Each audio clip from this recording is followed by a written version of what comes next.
दोस्तों, आज हम पढ़ते हैं प्रकाश का परावर्तन क्या है।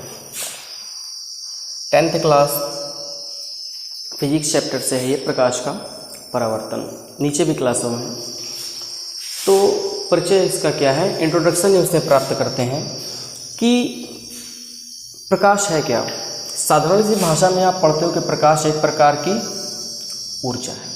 प्रकाश एक प्रकार की ऊर्जा है। जब ये किसी वस्तु पर पड़ती है तो वस्तु हमें स्पष्ट रूप से दिखाई देती है। ठीक, ये आप पढ़ते चले आ रहे हैं मौन भाषा। लेकिन इंट्रोडक्शन में ये है कि प्रकाश तो एक प्रकार की ऊर्जा है, लेकिन हम जब प्रकाश अंधेरे में कैसे काम करता है, अंधेरे में हमारे नग्न आँखों से वस्तुएं नहीं दिखाई देती, लेकिन जब प्रकाश किसी वस्तु पर पड़ता है तो प्रकाश फैलता है। जब ये फैलता है, किसी वस्तु पर प्रकाश आपतित होता है तो ये परावर्तित होकर हमारी आँखों तक आता है, तो हमारी आँखें इन वस्तुओं को देख लेती हैं। तो प्रकाश सहायक होता है कि हम आँखों से अपनी वस्तुओं को देख लेते हैं। तो प्रकाश जब किसी वस्तु पर पड़ता है तो वस्तु में स्पष्ट रूप से दिखाई देती है। अब ये माध्यम हो गया आपका प्रकाश का स्पष्ट रूप से दिखाई देना।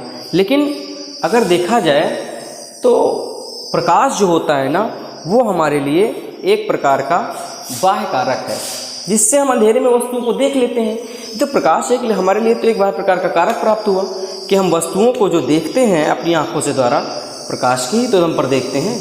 तो प्रकाश आपका मानव निर्मित भी है और प्राकृतिक भी होता है। प्राकृतिक रूप में जो प्रकाश प्राप्त होता है, जिन्हें हम कहते हैं जो स्वतः है, और जिन्हें मानव निर्मित अपने अंदर करता है, वो आपके अदीप्त वस्तुओं में आ जाता है। तो प्रकाश के स्रोत में हम जब चलते हैं तो इससे हमें क्या पता चलता है, अगर हमारी आंखों में एक चीज़ और अगर प्रकाश पड़ेगा तो वस्तुओं में स्पष्ट दिखाई देगी कि उसका रंग क्या है, उसका कलर क्या है, उसका आकार क्या है, उसका भेद क्या है। तो ये हम प्रकाश के द्वारा ही उनका पता कर सकते हैं।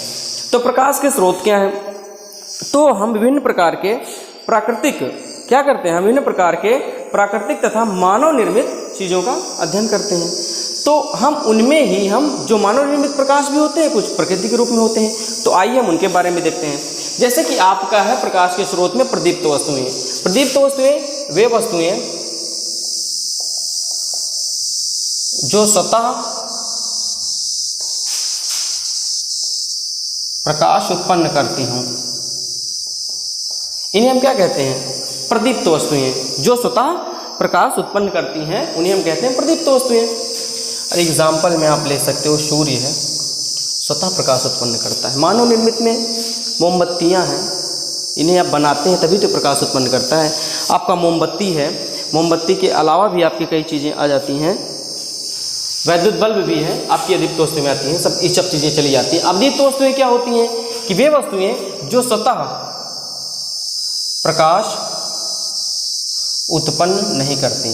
अदीप्त वस्तुएं क्या होती हैं, जो स्वतः प्रकाश उत्पन्न नहीं करती हैं, उन्हें हम कहते हैं अदीप्त वस्तुएं, जो स्वतः प्रकाश को उत्पन्न नहीं करती हैं। जबकि प्रदीप्त वस्तुएं जैसे सूर्य है, ये जब अदीप्त वस्तु पर पड़ता है तो ये हमें दिखाई देती हैं।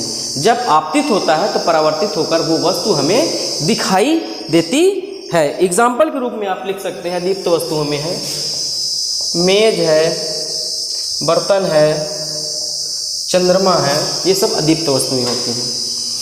प्रकाश के गुण क्या होते हैं, इनको पढ़ना बहुत ज़रूरी है प्रकाश में। The properties of light. तो प्रकाश जो होता है वो एक सरल रेखा में चलता है। सरल रेखा चलने का मतलब कि प्रकाश अगर किसी माध्यम से नहीं टकराएगा तो वो ना मुड़ेगा, ना वापस जाएगा, ना उसका चेंजिंग होगा, वो उसी माध्यम में सीधे प्रकाश चला जाता है। तो प्रकाश एक सीधे सरल रेखा में चलता है। दूसरा है कि विद्युत चुंबकीय तरंगों के रूप में चलता है। प्रकाश जो है विद्युत चुंबकीय तरंगों के रूप में चलता है। थर्ड क्या है कि ये जो प्रकाश होता है ये स्वयं नहीं दिखता है, अपितु इससे वस्तुएं जरूर दिखाई देती हैं। जिन वस्तुओं पर प्रकाश पड़ता है वो वस्तुएं हमें दिखाई देती हैं। या अदीप्त वस्तु मैंने बता भी चुका है कि जब प्रदीप्त वस्तुएं पड़ती हैं तो हमें दिखाई देती हैं। अब है कि निर्वात में प्रकाश की चाल, अर्थात निर्वात उस स्थान को कहते हैं जहाँ पर वायु की उपस्थिति नगण्य होती है। निर्वात जहाँ पर वायु ना हो, उस जगह पर प्रकाश की चाल 3 × 10⁸ मीटर पर सेकंड है। एक नंबर में कभी सवाल पूछ लेता है कि प्रकाश की चाल क्या है, तो 3 × 10⁸ मीटर पर सेकंड, वो भी निर्वात में। अब नेक्स्ट प्रॉपर्टीज है प्रकाश की कि जब प्रकाश किसी चमकदार तल पर जब किसी चमकदार तल पर टकराता है तो उस पर परावर्तन होता है। जैसे ये आपका एक दर्पण था, ये चमकदार था, प्रकाश पड़ा आपका परावर्तित हो जाता है। नेक्स्ट है आपका कि जो दृश्य प्रकाश तरंग दैर्ध्य है, दृश्य प्रकाश तरंग दैर्ध्य 39 एंगस्ट्रॉम से 7800 एंगस्ट्रॉम तक होती है। इसकी सीमा, दृश्य प्रकाश तरंग दैर्ध्य की सीमा। प्रकाश का परावर्तन हम पढ़ते हैं। प्रकाश का परावर्तन, प्रकाश के परावर्तन में क्या है कि जब प्रकाश की कोई किरण, प्रकाश की कोई एक किरण, मतलब प्रकाश की किरण है जो एक माध्यम से दूसरे माध्यम में जाती है। जब प्रकाश की एक किरण किसी एक माध्यम से दूसरे माध्यम में जाती है, जब और किसी चमकदार पालिशदार सतह से टकराकर जब प्रकाश की किरण किसी एक माध्यम से दूसरे माध्यम में जाती है और एक माध्यम से जब गई और किसी पालिशदार चिकनी सतह से टकराकर वो पुनः उसी माध्यम में वापस आ गई, तो इस घटना को हम प्रकाश का परावर्तन कहते हैं। जो किरण जा रही प्रकाश की, इस किरण को हम कहते हैं आपतित किरण, और जो वापस आ रही है उसी दिशा में, मतलब कि जिस रूट से जाएगी उतने ही कोण से दूरी पर वो चली जाएगी, तो ये जो परावर्तित होती है इसे हम कहते हैं परावर्तित किरण। तो आपतन, इसके जाने वाली जो किरण है आपतित किरण है, इसको हम आई कोण से निरूपित करते हैं, परावर्तित कोण हमारा आर होता है। तो इसमें मेन जो प्रॉपर्टीज होती है वो ये होती है कि अब और भी सुन लीजिए कि जो प्रकाश होता है पारदर्शी भी होता है।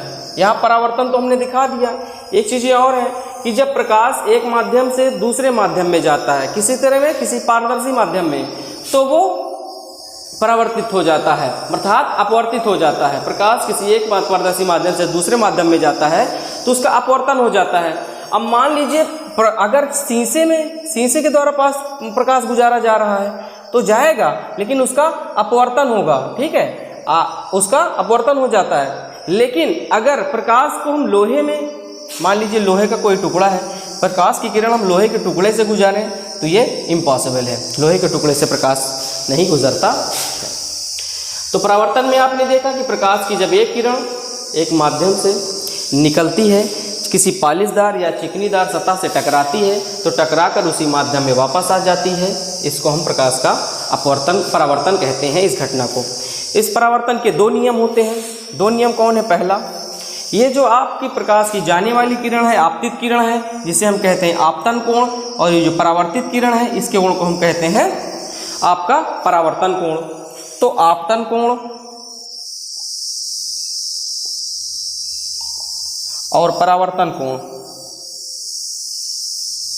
आपका बराबर होता है। सेकंड प्रॉपर्टी क्या है परावर्तन की कि ये जो आपतित किरण है, चलिए ठीक है, ये आपतित किरण, और दर्पण के, ये आपका दर्पण है, इस दर्पण पर एक बिंदु होगा आपतन बिंदु, ये आपतन बिंदु, तथा अभिलंब, ये अभिलंब आपका, और ये परावर्तित किरण, तीनों एक ही तल में है कि नहीं, ये इसी परावर्तक तल पर है कि नहीं तीनों।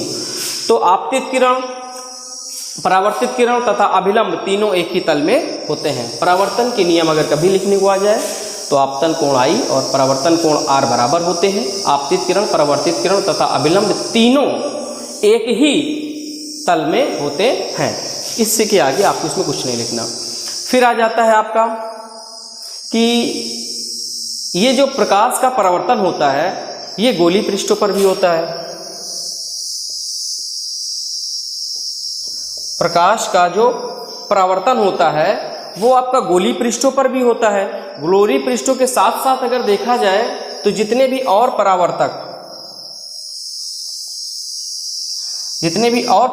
पृष्ठ हैं, तो गोली पृष्ठ या परावर्तक पृष्ठ हैं, उनमें भी प्रकाश का परावर्तन होता है। फिर हम देखते हैं समतल दर्पण द्वारा प्रतिबिंब का बनना। समतल दर्पण द्वारा जो प्रतिबिंब बनता है तो इसकी कुछ विशेषताएं हैं, उन विशेषताओं पर हम देखते हैं कि समतल दर्पण द्वारा बना जो प्रतिबिंब होता है वो सदैव आभासी होता है और सीधा होता है। समतल दर्पण द्वारा बना प्रतिबिंब आभासी और सीधा होता है। घर में जो आप शीशा देखते हो सामने लगा है आपका, आप खड़े होते हैं, आपका आभासी चित्र उधर बन जाता है और चित्र आपका सीधा बनता है, उल्टा नहीं। तो आभासी और सीधा होता है।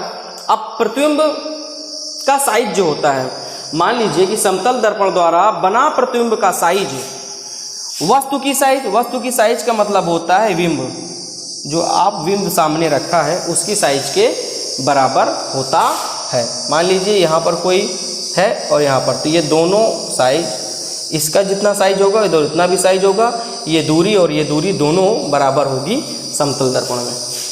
तो प्रतिबिंब दर्पण के पीछे उतनी ही दूरी पर, मान लीजिए प्रतिबिंब दर्पण है, उसके पीछे उतनी ही दूरी पर, जितनी दूरी पर दर्पण के सामने बिंब रखा होता है उतनी दूरी पर ही प्रतिबिंब का दर्पण पीछे उतनी दूरी पर बनता है, जितनी दूरी पर दर्पण के सामने बिंब रखा रहता है उतनी ही दूरी पर बना रहता है। समतल दर्पण के सामने जब आप खड़े होते हैं तो आपका राइट उसमें लेफ्ट, आपका लेफ्ट उसमें राइट दिखता है। तो आपका जो चित्र होता है समतल दर्पण में, वो आपका राइट उसमें लेफ्ट और आपका लेफ्ट उसमें राइट दिखेगा। तो ये जो होता है या ये जो क्रिया कही जाती है समतल दर्पण में, जो ये घटना घटित होती है, इसको हम पार्श्व उत्क्रमण कहते हैं। ठीक, समतल दर्पण में इतना ही था, बता दिया। अब प्रकाश के परावर्तन तो खत्म हुआ, अब है आपका गोली पृष्ठ, फिर उसके बाद है प्रकाश का अपवर्तन। एक लेक्चर इसको, एक लेक्चर इसको भी 2 में ख़त्म कर देंगे, ये पूरा चैप्टर खत्म हो जाएगा। ठीक, ओके, बाय।